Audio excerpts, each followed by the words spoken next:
Jogja, Sandi dari Juara Media. Ini ada sebuah monitor dari Samsung Indonesia yang dikirim ke kita. Samsung Odyssey G4. Nama lengkapnya Samsung Odyssey G4 S25BG400E. Panjang banget. Ya, 25 inci benar. Dan ini gaming monitor. Dan memang kalau saya lihat-lihat di website resmi Samsung, ini dijual dengan harga yang nggak murah. Di harga sekitar 3,8 juta untuk 25 inci. Apa yang membedakan? Kenapa Samsung percaya diri menjual 25 inci harga 3,8 juta? Habis ini kita akan coba lihat Samsung Odyssey G4.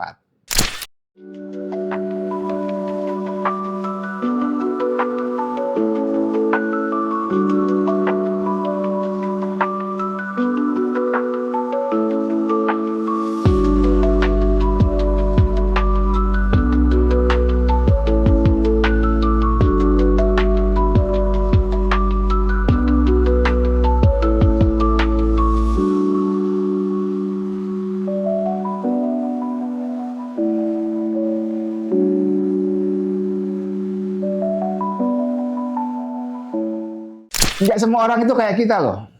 Kayak kita gimana? Ya termasuk saya ya. Jadi kebanyakan dari kita kalau kita ingin ngebuild sebuah PC full system termasuk monitor, itu biasanya mengalokasikan budget monitor itu belakangan. Kita lebih fokus ke milih komponen PC, GPU, CPU, dan lain sebagainya. Dan akhirnya ketika sudah jadi, baru kita milih monitor dengan budget yang tersisa. Ya memang nggak salah sih. Itu nggak ada yang salah. Cuman sebagian orang justru memilih monitor di depan. Milih monitornya dulu, baru ngomongin spesifikasi PC-nya. Memang nggak banyak orang yang seperti ini. Cuman setelah saya pikir-pikir, kayaknya ini lebih bijaksana ya. Paling nggak untuk menempatkan monitor itu proporsi budgetnya lebih seimbang lah dibandingkan sistem PC-nya. Jadi menurut saya memang monitor adalah, setelah saya pikir-pikir, monitor adalah komponen atau produk yang memang paling sering berinteraksi dengan kita ketika kita pakai PC-nya nanti. Apapun skenarionya. Entah itu cuma ngerjain tugas ngetik-ngetik doang, desain-desain, lihat YouTube, atau nge-game, semuanya akan berujung di monitor yang akan kita liatin terus ketika kita pakai PC. Pasti ketika monitor kita lebih bagus, kita bisa merasakan benefitnya secara instan. Berbeda dengan komponen-komponen PC lainnya. GPU, prosesor, RAM, dan lain sebagainya, untuk pengguna awam, itu kebanyakan tidak di semua skenario itu bisa kerasa benefitnya. GPU yang high-end, itu mungkin bisa spike, membuat FPS game kita lebih tinggi lagi, mungkin sampai ratusan FPS. Cuman belum tentu juga kita bisa rasakan kalau memang mungkin monitornya cuma 100 Hz. Percuma, nggak bisa kita rasakan benefitnya. RAM yang gede, SSD yang kencang, saya juga nggak tahu di skenario seperti apa kita sebagai pengguna memiliki benefit atau experience yang bisa kita rasakan. Kebanyakan nggak bisa dirasakan. Tapi monitor, apapun skenarionya, kita bisa ambil benefitnya dari sebuah monitor yang lebih baik atau lebih berkualitas.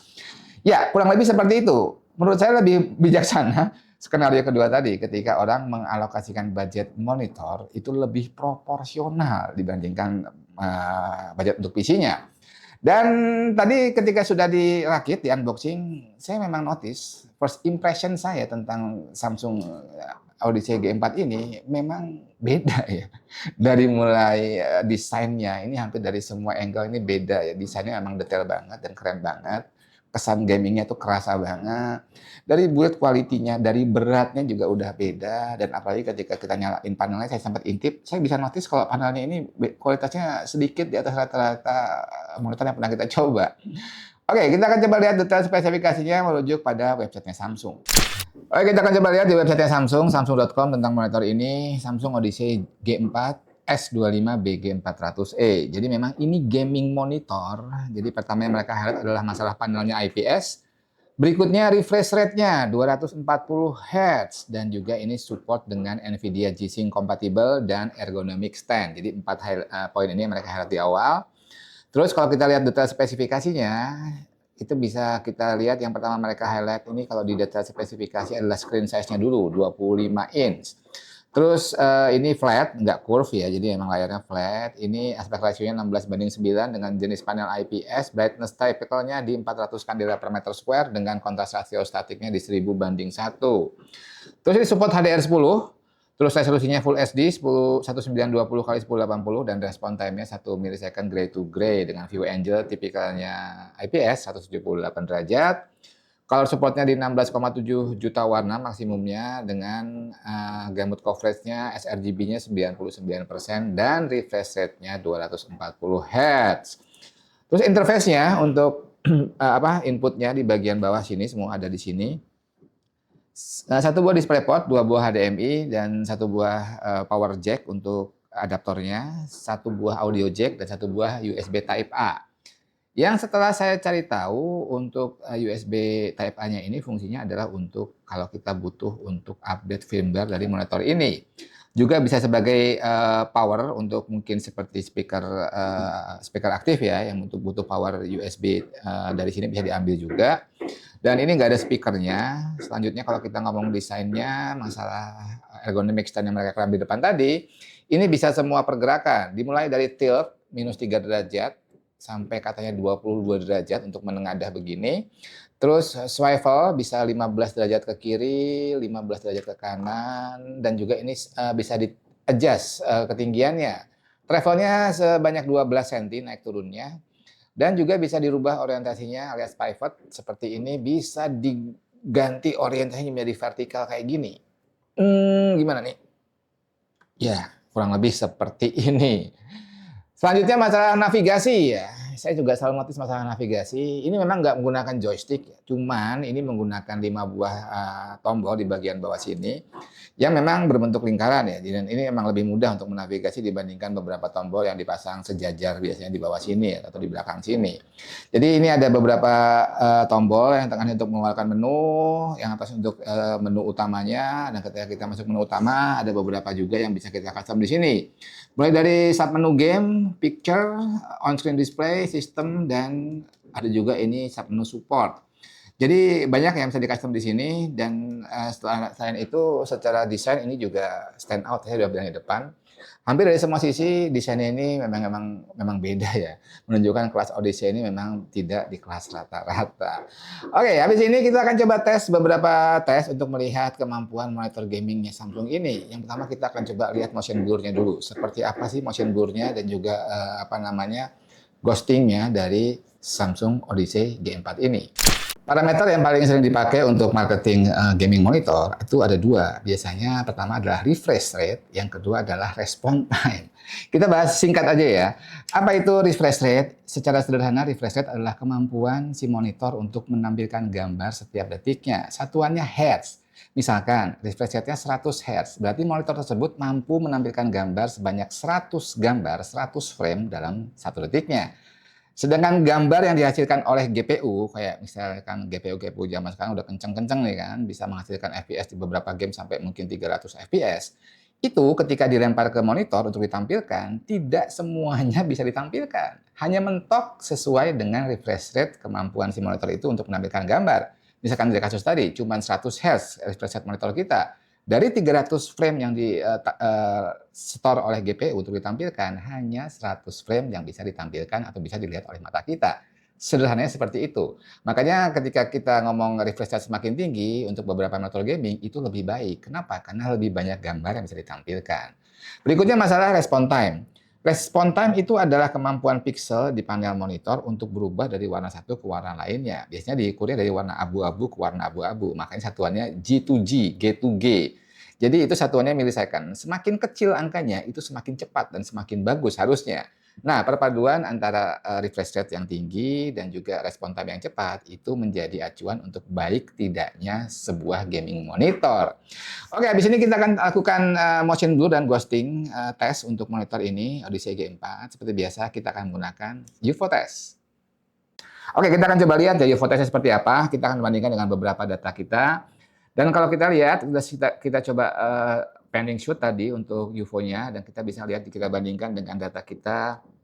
Ini ada panel IPS 165 Hz ya. Dan kalau kita lihat, memang lebih halus. Jadi masih ada kelihatan beberapa garis yang cukup tegas di bagian badan UFO-nya, dibandingkan kalau kita bandingkan dengan yang 165 Hz.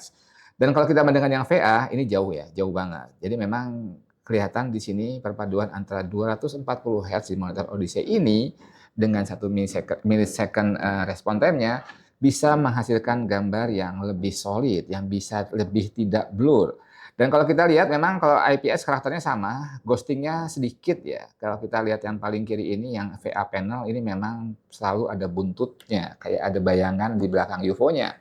Ini memang disebabkan karena para VA itu secara teori memang respon time-nya itu tidak bisa secepat IPS sehingga dia masih meninggalkan bayangan di belakang. Jadi untuk game-game seperti Valorant ya, game-game kompetitif ataupun game-game lain yang memang butuh movement cepat dan juga secara game tidak terlalu berat, itu memang bisa di-push sampai FPS yang cukup tinggi. Kita memang akan merasakan benefitnya ketika kita menggunakan monitor dengan refresh rate yang tinggi. Buat yang pro player ya, kalau saya sih mungkin nggak gitu bisa bedain. Tadi sempat dicoba sama Mas Okta yang emang setiap hari-hari main Valorant, kelihatan banget bahwa experience-nya itu ketika menggunakan refresh rate yang tinggi itu jauh lebih smooth. Berikutnya kita akan bahas sedikit tentang beberapa yang mereka highlight nih fiturnya dari Odyssey G4 ini seperti NVIDIA G-Sync. Perlu diketahui bahwa NVIDIA G-Sync yang ada di monitor ini adalah NVIDIA G-Sync compatible, bukan G-Sync murni ya. Jadi kalau G-Sync murni atau G-Sync Ultimate itu memang secara hardware NVIDIA nanam chip di monitor tertentu untuk bisa berkomunikasi dengan GPU untuk mensinkronkan antara FPS yang dihasilkan GPU dengan gambar yang akan ditampilkan monitor. Cuman kalau misalkan seperti di monitor ini, G-Sync compatible, itu sebenarnya seperti Adaptive Sync Premium yang memang sudah divalidasi dan disertifikasi oleh NVIDIA. Sehingga NVIDIA memasukkan tipe monitor tersebut ke dalam NVIDIA Control Panel, sehingga akan keluarlah ininya, menunya, setup G-Sync-nya bisa keluar. Sebenarnya apa sih yang disinkronize? Ya, yang disinkronize adalah GPU dengan monitor. Si penghasil gambar, FPS, yang kalau kita lihat di game itu FPS, yang dilempar ke monitor untuk ditampilkan jadi gambar, itu disinkronize timingnya. Sehingga ketika si monitor itu mau menampilkan gambar, dipastikan si gambarnya sudah ada, sudah bisa ditampilkan.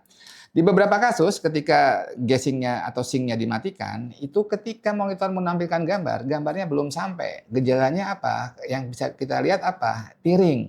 Jadi kayak gambarnya kebelah gitu ya. Itu dimungkinkan ketika tidak diaktifkan sync-nya. Jadi ketika monitor minta gambar, gambarnya belum sampai. Jadi kelihatannya seperti itu, tiring.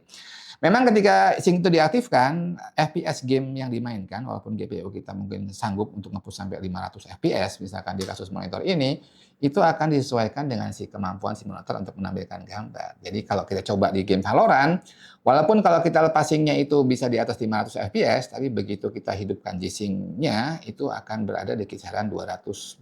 Kalau gini kita lihat 225 FPS. Cuman itu smooth banget dan stabil banget, dan juga bebas steering dan juga mengurangi lag dan stuttering. Jadi secara pengalaman gaming lebih baik. Begitu kira-kira. Selanjutnya adalah HDR10. Ini juga support HDR10 dan kalau kita lihat di display settingnya Windows itu juga ada fitur HDR yang bisa kita aktifkan dan itu hanya bisa aktif ketika monitornya support HDR dan monitornya sudah support jadi bisa kita aktifkan. Ini adalah high dynamic range jadi kemampuan si monitor untuk menampilkan warna terang dan warna gelap. Ketika fitur ini diaktifkan, itu akan semakin luas. Jadi secara umum gambar yang kita lihat bisa lebih vibrant lagi. Selanjutnya kita akan lihat karakteristik dari panel si Odyssey G4 ini. Seperti biasa kita minta bantuan dari LCD Monitor Jogja untuk mengukur menggunakan Spider X ya. Yang pertama kita akan lihat dalam kondisi default out of the box seperti apa sih panelnya. Jadi secara umum ini white point-nya sudah sekitar 6500 Kelvin. Terus kalau kita lihat black luminance sekitar 0,4 dan juga kontras rasionya 1013 ya di atas 1000 banding 1. Dan kalau kita lihat ini average delta E-nya sudah cukup lumayan, sudah cukup bagus di angka sekitar 1,69. Ya, ini cukup oke ya untuk sebuah monitor yang tidak ada treatment kalibrasi dari pabriknya. Dan kalau kita lihat memang warna-warnanya cukup detail. Dari gray to black itu cukup akurat. Hanya ada beberapa warna aja yang indikatornya masih warna merah. Warna merah itu sendiri, warna biru, warna hijau, dan juga warna orange. Ya, seperti biasa, habis ini kita coba kalibrasi, menghasilkan ICC profile. Kita load ICC profile-nya lewat file manager Windows, dan kita akan lihat hasilnya seperti apa. Ya, setelah kita load ICC profile-nya, terus kita setting beberapa setting manual di OSD-nya monitor ini, saya tampilkan juga setting manualnya, hasilnya cukup mengesankan. Kalau kita lihat white point-nya tetap di angka sekitar 6500 Kelvin, kalau kita lihat black luminance-nya ini bisa turun ya. Tadi kan 0,4 something, jadi 0,08 di bawah 0,1 dengan kontras rasio 900 banding 1. Ini menunjukkan bahwa panel monitor ini bisa menghasilkan warna hitam yang sangat pekat. Kalau kita lihat average delta E-nya untuk indikator akurasi warna ini juga turun jauh. Walaupun tadi saya bilang out of the box-nya sudah cukup lumayan 1,69, tapi begitu kita kalibrasi ini turun jauh ke 0,28. Dan kalau kita detailkan, memang hampir semua warna itu sangat akurat. Tidak ada lagi indikator warna yang berwarna kuning, orange, ataupun merah. Semuanya sudah hijau, dan kalau kita detailkan ke titik-titik idealnya, semua warnanya sudah mepet, bahkan sudah nempel dengan titik-titik idealnya. Nah, dari hasil itu coba kita lihat color gambutnya seperti apa. Untuk sSGB-nya jadi 113%, untuk Adobe RGB-nya sekitar 78%, dan DCI Fit-nya sekitar 80%. Jadi kurang lebih seperti itu karakteristik dari monitor Samsung Odyssey G4 ini untuk kualitas panelnya.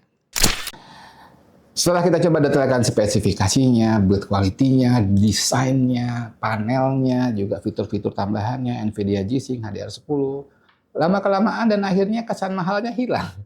Karena memang dari hampir semua aspek monitor ini stand out dibandingkan kompetitornya. Jadi menurut saya cukup pantas ketika Samsung menjual produk ini di harga sekitar 3,8 juta. 3.799 kalau saya lihat di website resminya Samsung. Cuman kalau kita lihat di marketplace bisa jauh lebih murah ya, 3,5 jutaan kurang lebih. Dan ini juga ada versi size yang lebih besar, versi size 27 inci dengan spesifikasi lainnya yang kurang lebih sama. Jadi menurut saya, buat kalian yang ingin ngerakit sebuah PC full system termasuk monitor atau ingin membeli monitor, jangan terlalu ngirit untuk budget monitor. Kenapa? Karena yang tadi saya bilang di depan, monitor adalah produk yang paling intens akan berinteraksi dengan kita ketika kita menggunakan komputer. Apapun skenarionya, monitor yang baik, yang keren, yang panelnya premium, itu pasti instantly dapat kita rasakan benefitnya. Gitu aja, dari semua aspek positif, kira-kira ada nggak sih yang perlu diperhatikan dari produk ini? Hanya ada beberapa poin minor ya. Yang pertama, tidak dibawain DisplayPort cable dari paket penjualannya, cuma HDMI doang. Dan berikutnya memang ya biasa ya, tidak ada speaker internalnya. Walaupun ini gaming monitor dengan refresh rate tinggi banget, 240 Hz, tapi mungkin tidak selalu kita pakai gaming. Kan? Kita juga mungkin di beberapa skenario masih butuh internal speaker. Harusnya menurut saya dengan harga segitu ya, segitu premium, harusnya dilengkapi sekalian. Biar perfect ini monitor, ada internal speakernya. Itu aja teman-teman yang kita bisa sampaikan pada video kali ini tentang produk dari Samsung, Samsung Odyssey G4. Oh ya, sebelum lupa, saya akan buka sesi Q&A mulai dari video kali ini, di video ini. Jadi caranya gimana? Jadi buat kalian yang ingin bertanya seputar PC build ataupun tentang teknologi ataupun perkembangannya, bisa tanya di kolom komentar di bawah. Tidak harus relate dengan produk yang kita review, asalkan masih seputar itu ya, PC build dan teknologi, kita akan coba jawab. Nanti di video berikutnya kita akan coba ambil beberapa pertanyaan dan kita akan jawab langsung. Gitu aja, simple banget. Feel free untuk nulis pertanyaan di kolom komentar. Sampai jumpa di video berikutnya. Semoga bermanfaat. Salam istimewa dari Jogja.